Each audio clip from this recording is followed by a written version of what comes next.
The first Somali-American U.S. legislator begins work in the Midwestern state of Minnesota. A closer look at the challenges facing Africa in 2017. And a look back at the viral videos that took social media by storm in 2016. Africa 54 starts right now. Good evening and welcome. I'm Vincent Makori. This is Africa 54. We begin with the historic journey of an African woman from Somalia, going from a refugee camp in Kenya to the Minnesota State House of Representatives. Ilhan Omar has become the first Somali-American legislator in the United States. The 34-year-old is now a beacon of hope for Muslims, and particularly Muslim women around the world. VOA's Ken Faraba was present for Omar's first day on the job at the Minnesota State Capitol and has more from St. Paul. If you could please say "I do" after I finish. With two simple words, Ilhan Omar took her place in the Minnesota House of Representatives, accomplishing what few people thought possible during an election year that put Muslim Americans at the center of heated political debate about immigration and terrorism. The Muslim community needs a win. Muslim American Society of Minnesota Executive Director Asad Zaman was one of dozens of supporters who watched Ilhan Omar Do you solemnly swear or affirm take the ceremonial oath of office on a commemorative Quran on the floor of the Minnesota House of Representatives? I do. Congratulations. Welcome to the House of Representatives. The ethos of America that can embrace a Somali-American hijab-clad woman as their representative, I think that says something amazing about America.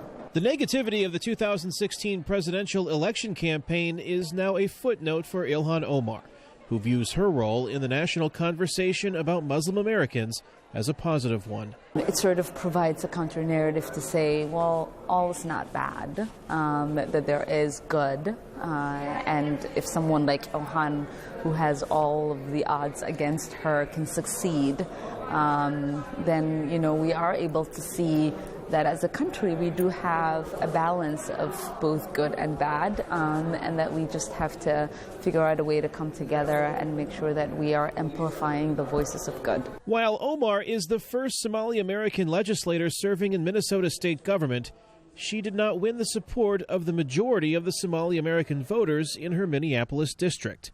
She was elected to her seat by courting voters outside the diaspora. Politics is the art of inclusion, and Ilhan Omar has practiced inclusive politics, and she has been able to put forth a candidacy that is attractive to a largely white liberal group of voters, and she has convinced them that she is the best candidate. She's also convincing others beyond Minnesota that anything is possible, something she says was reinforced to her on a recent visit to the Horn of Africa. Hearing about young people who are running for elected office in Kenya and in Somalia because they were inspired by my race, I think messages like that truly put things into focus and sort of, I think, amplify the level and the magnitude of what we've been able to do here. The magnitude of Omar's contributions as a state lawmaker in Minnesota is yet to be measured. But Zaman says Omar now has the attention of more than just the voters in Minnesota. So this is a big deal. I think the whole world is watching what we're doing here today. Which is why Ilhan Omar says one of her biggest challenges now is living up to all the hopes and expectations people have for her as she charts an historic path forward. Kane Fairbaugh, VOA News, St. Paul, Minnesota. Well, now to Somalia, where Al-Shabaab is claiming responsibility for a car bomb that injured 4 security guards working for the United Nations. It happened in a parking area next to the UN compound in Mogadishu. All the victims are Somalis. One of them, the chief of the local security guards, suffered severe injuries. 9 people have been arrested in connection with the blast. Twin explosions near the airport on Monday killed 9 people, including 6 civilians.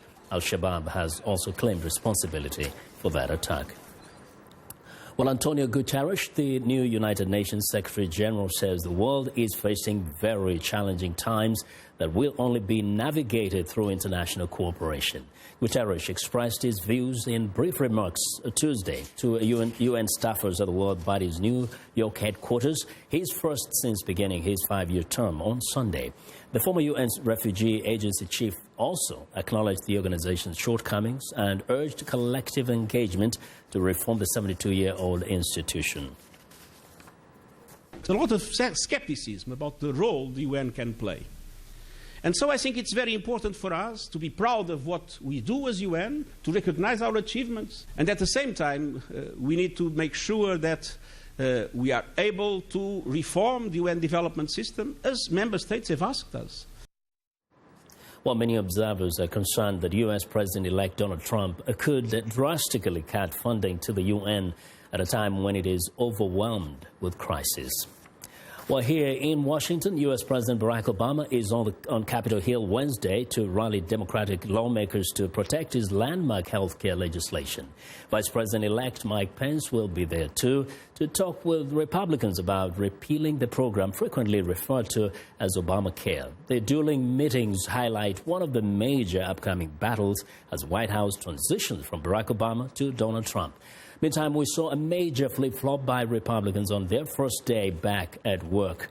We get more on that from VOA's Catherine Gibson. Controversy on the first day of Congress. Republicans and Democrats sparring as they hold what are usually routine leadership elections. The flashpoint? Republicans proposing changes in House rules limiting an independent watchdog office's ability to investigate lawmakers' ethical breaches. The closed-door late-night vote sparked outrage among Senate Democrats. This has been an independent entity to sort of screen complaints to see which ones might have merit. Getting rid of that is a violation of the public trust. Well, obviously, it's helping increase the size of the swamp and giving the swamp even more power. And on her first day on Capitol Hill, freshman Congresswoman Stephanie Murphy saying the changes would scrap accountability for her and her colleagues. I don't think that that's really the tone that we should be setting out on in this 115th Congress. President-elect Donald Trump, who campaigned on the popular line about D.C. corruption, drain the swamp, tweeted the timing wasn't right. Just as the pomp and circumstance of swearing in leadership and new members got underway, Republicans backed down. The changes were too big a distraction as Capitol Hill Republicans looked to the hard work ahead. I know we have a lot of work ahead of us, and I don't have any doubt that with a little cooperation we can make the 115th Congress a productive one that meets the needs of the American people. A message of cooperation echoed by Paul Ryan as he was reelected Speaker of the House. However bright of a contrast that we draw between us, it must never blind us to the common ground that we share. And by Nancy Pelosi as she returned in her role as House Minority Leader. We have the responsibility and the power to lift the lives and the hopes of the American people. But on just this first day of the 115th Congress, the most hopeful signs for the future could be public outcry over the controversy, says former Bush administration ethics czar Norm Eisen. Even the president-elect followed along with that popular tide, and it gives me hope that the American people are up to their responsibilities to do oversight and accountability over one-party rule of the White House and the Congress. A sign that even as Congress moves ahead with an ambitious agenda, Republican leadership will be listening to the voters. Catherine Gibson on Capitol Hill, VOA News. Well, in Wednesday's business news, a growing middle class in Africa and access to better technology infrastructure will be a key for growth in 2017. Africa 54's business correspondent Jill Malandrino has more from the NASDAQ market site in New York. Good afternoon. 2016, we focused a lot of our attention on institutional investment in Africa. Recall the theme was aid to trade to institutional investment as we met with CEOs of the various African stock exchanges right here at the NASDAQ and business leaders including Bob Collymore, the well-known CEO of Safaricom, a leading mobile network based in Kenya. For 2017, I think it would be interesting to look at key themes in Africa's growing middle class.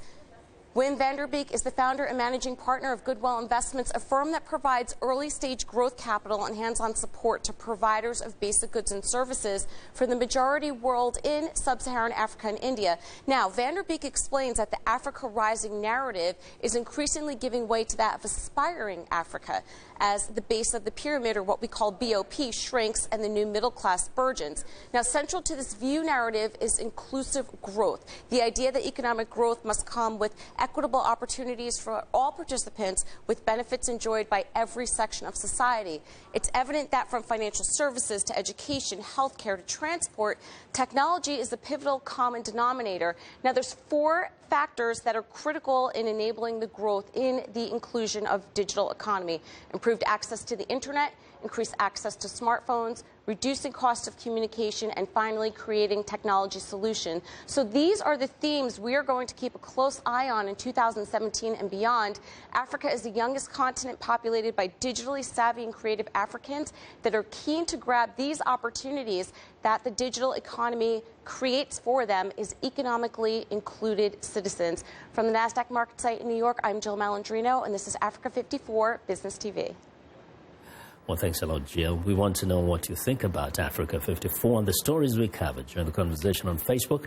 The address is Africa 54. Check out our headlines 24/7 on voaafrica.com. Find me on Twitter at VOA Vince Makori. Coming up, from the economy to security and politics, we take a look at Africa's outlook for 2017. Stay with us.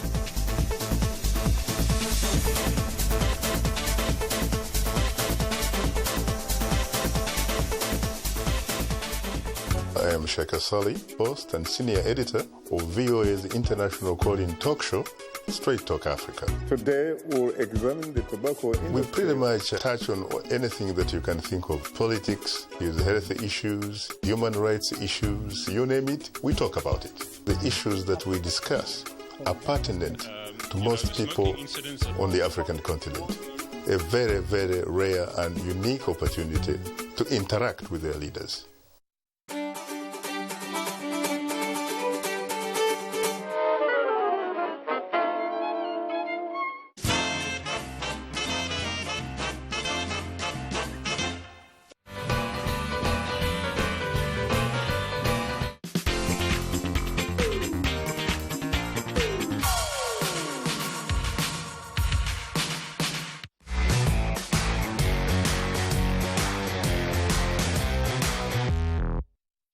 And technology, here's What's New.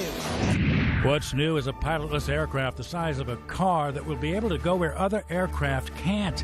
It's called the Cormorant, and its Israeli developers say it's a game changer. Rafi Yoeli is the founder of Urban Aeronautics. There's no vehicle out there that can take off vertically, that has a footprint that's just 3.5 meters across. It's a third the size of a traditional helicopter with no external rotors, allowing the Cormorant to fly in between buildings and below power lines. Just imagine a dirty bomb in a city and a chemical substance or something else, and this vehicle can come in to the street and decontaminate an area. Urban Aeronautics says in about 3 years they hope to sell the Cormorant to militaries for $14 million each. For VOA's What's New, I'm Todd Grosson.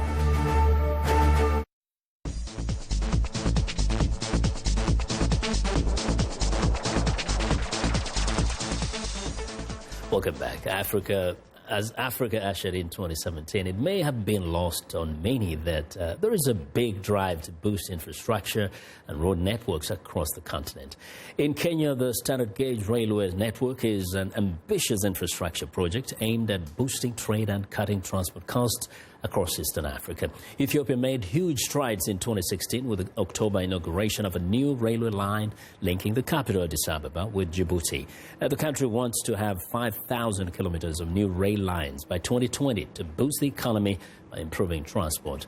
Nigeria also invested in infrastructure and launched a commuter train service linking the administrative capital Abuja to major hub Kaduna.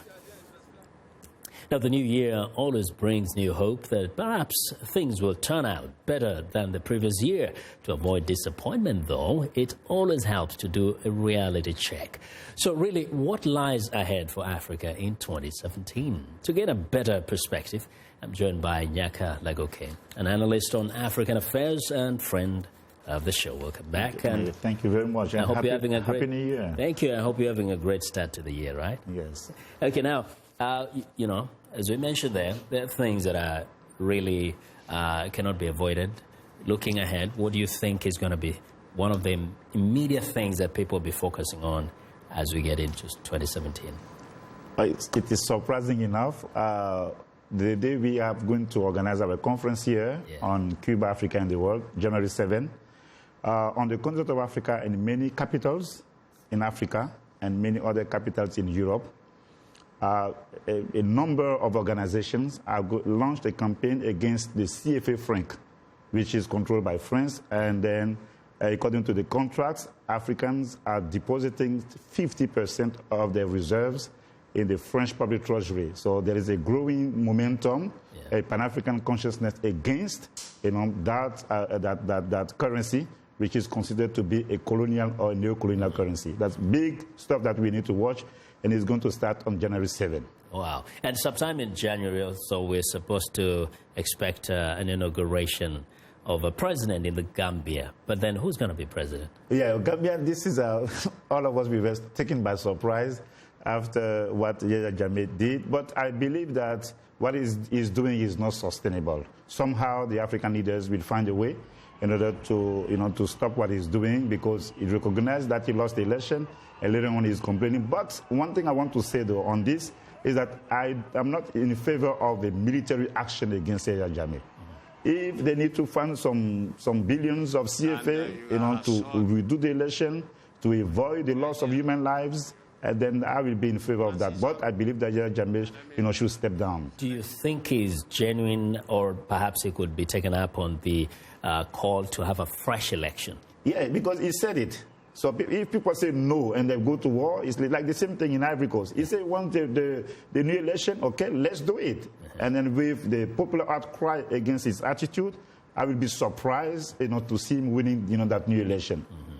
Now, the other issue I suppose we can mention is that it was not just Gambia, but we have seen issues in East African region, Burundi and Uganda. What do you make of that in this fresh year? No, I believe that what we see in Burundi, like in even the Democratic Republic of Congo, and in all those, Gambia, all those countries, I believe that there is there is a steady movement on the continent of Africa, and people are aspiring to be to espouse democratic values.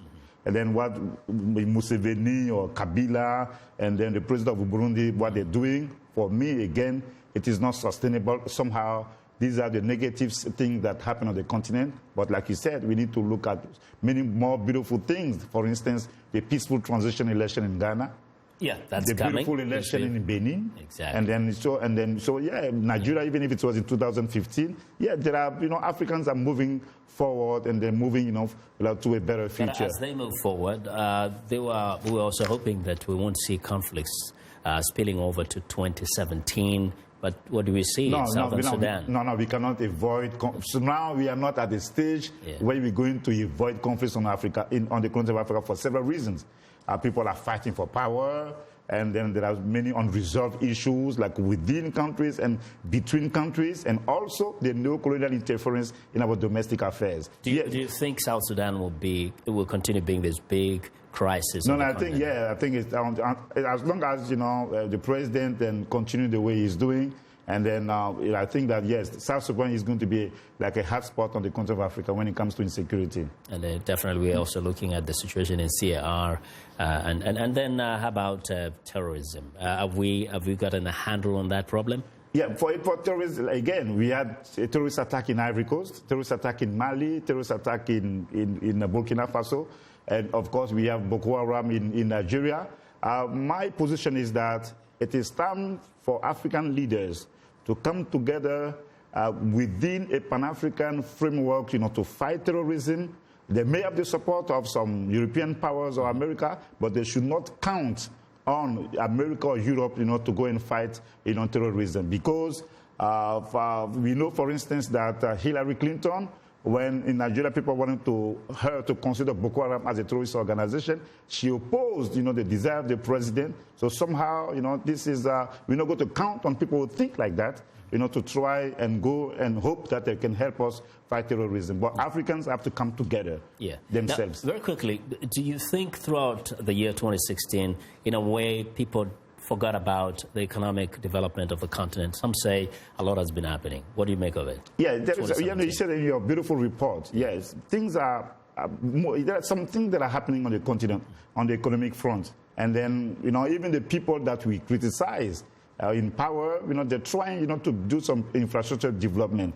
Even some of the projects in the country, Ivory Coast, one of the third bridge built by Mr. Ouattara, even it is ill-advised or ill-conceived, but it is there. Tomorrow, my generation can go and try to, to reach the contract with the French. So he tried on this, on the infrastructure level, even though he's not meeting the social needs of the people. And Senegal, there is a solar power plant, that they're going to inaugurate soon. So things are moving in the right direction. At least 2017, you expect much more in terms of and things to be development. moving again. The Pan-African consciousness is on the rise, and this is good. It's putting pressure on the leaders, and people are waking up. And this is a very important thing that we need to watch on the continent of Africa. Well, Nyeka, as always, we do appreciate your insights. Thank you very much, Vincent. We hope the year gets even better so we can talk about more better things. Now, Nyeka Lagoke is a professor of history and analyst on African affairs. Well, it's time now for a short break. Still to come on Africa 54, a look back at the hottest viral video trends of 2016. We'll be right back.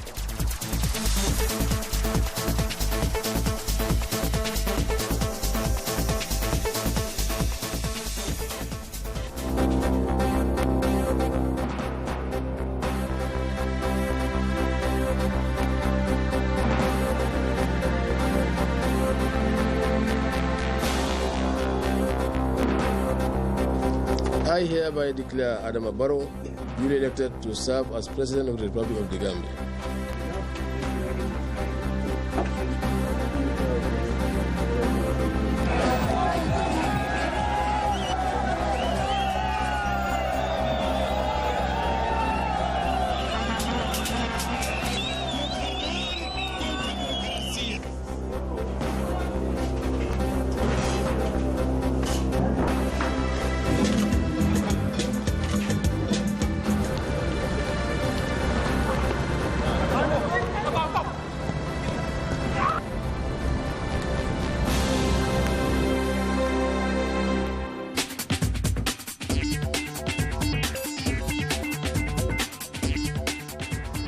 Welcome back to Africa 54. I'm Haiti Adams-Fitzpatrick. Here is what is trending.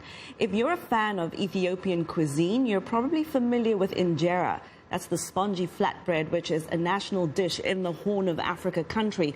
Well, the bread is made with teff, which has become a popular alternative to wheat and which now looks set to overtake quinoa in the demand for non-gluten grains in the U.S.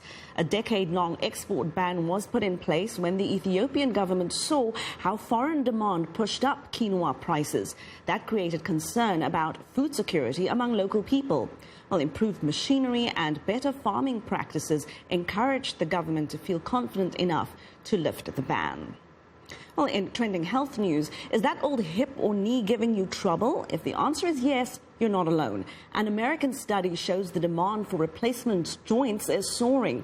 2 in every 100 U.S. citizens now have an artificial joint fitted, mostly hips and knees. It's most common among people over the age of 50. Arthritis is the main reason for these operations, followed by obesity, which adds stress on knees and hips. While many people over 50 are staying active to avoid obesity, exercise is putting more wear and tear on older joints. Well, if you're too lazy to drive yourself, well, an array of self-driving automobiles are a top trend at the annual Consumer Electronics Show in Las Vegas, Nevada. While auto companies don't expect the technology to become widespread before the end of the decade, experts say the electronics show is seeing a host of production-ready systems.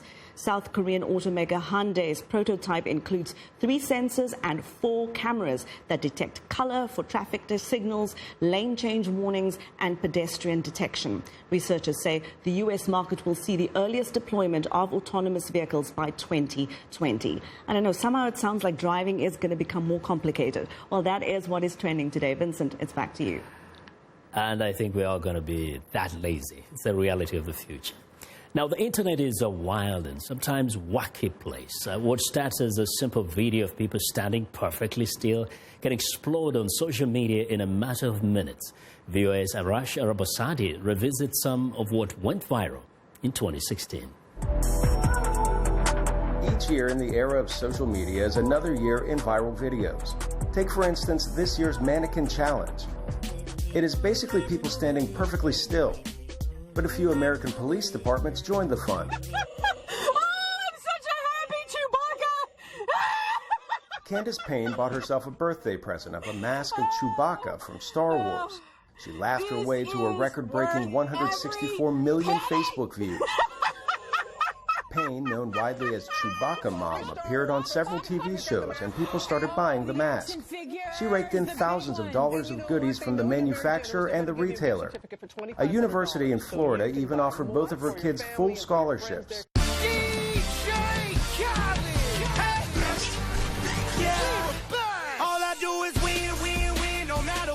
DJ Khaled is a gold and platinum selling musician. The U.S.-born son of 2 Palestinian parents describes himself as a devout Muslim. But that's not what landed him on the cover of Bloomberg Businessweek magazine in 2016. This was. The key is not to drive your jet ski in the dark. What started as a video of Khaled getting lost in the water went viral. And so did this Snapchat video of his wife giving birth to their son. President Barack Obama and Vice President Joe Biden are no strangers to viral video. Mr. President, you ready to move? Absolutely. Let's do this thing. Let's move. It's the Oval Office. Oh my gosh, I can't believe I'm there. It's so much more intimidating. In a 2016 White House video, the president flipped cue cards while mega award-winning playwright and composer Lin-Manuel Miranda freestyle rapped about the government in Obama's last year in office. How good is that? You think that's going viral? That's going viral. But rounding out 2016, it was Biden's turn to go viral.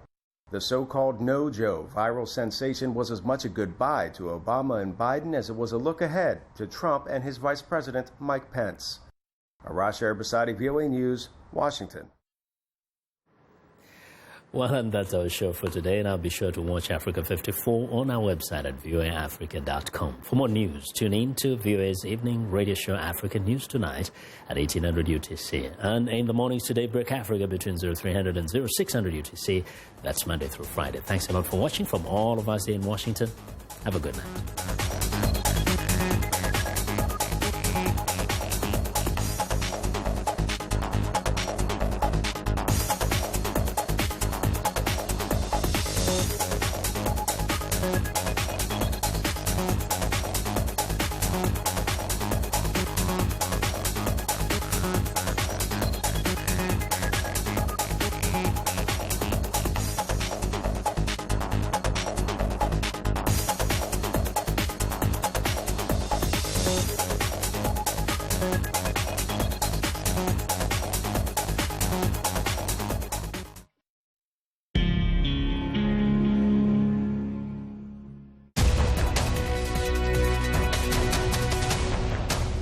Welcome to the Voice of America's News Words, where we explain words you hear in the news. This news word sometimes carries a military meaning. Listen. Rank. She was the first African-American woman to achieve a 3-star rank in the U.S. Armed Forces, as well as being the first woman to achieve the rank of Admiral in the Navy. She also was the first African-American woman to command a naval ship. Rank can be used several ways. It is a title or position in the military or any organization. Some stories talk about how something is ranked. They mean how something is rated or how it compares to others in a group. Now, the next time you hear the word rank, you will know what this news word means.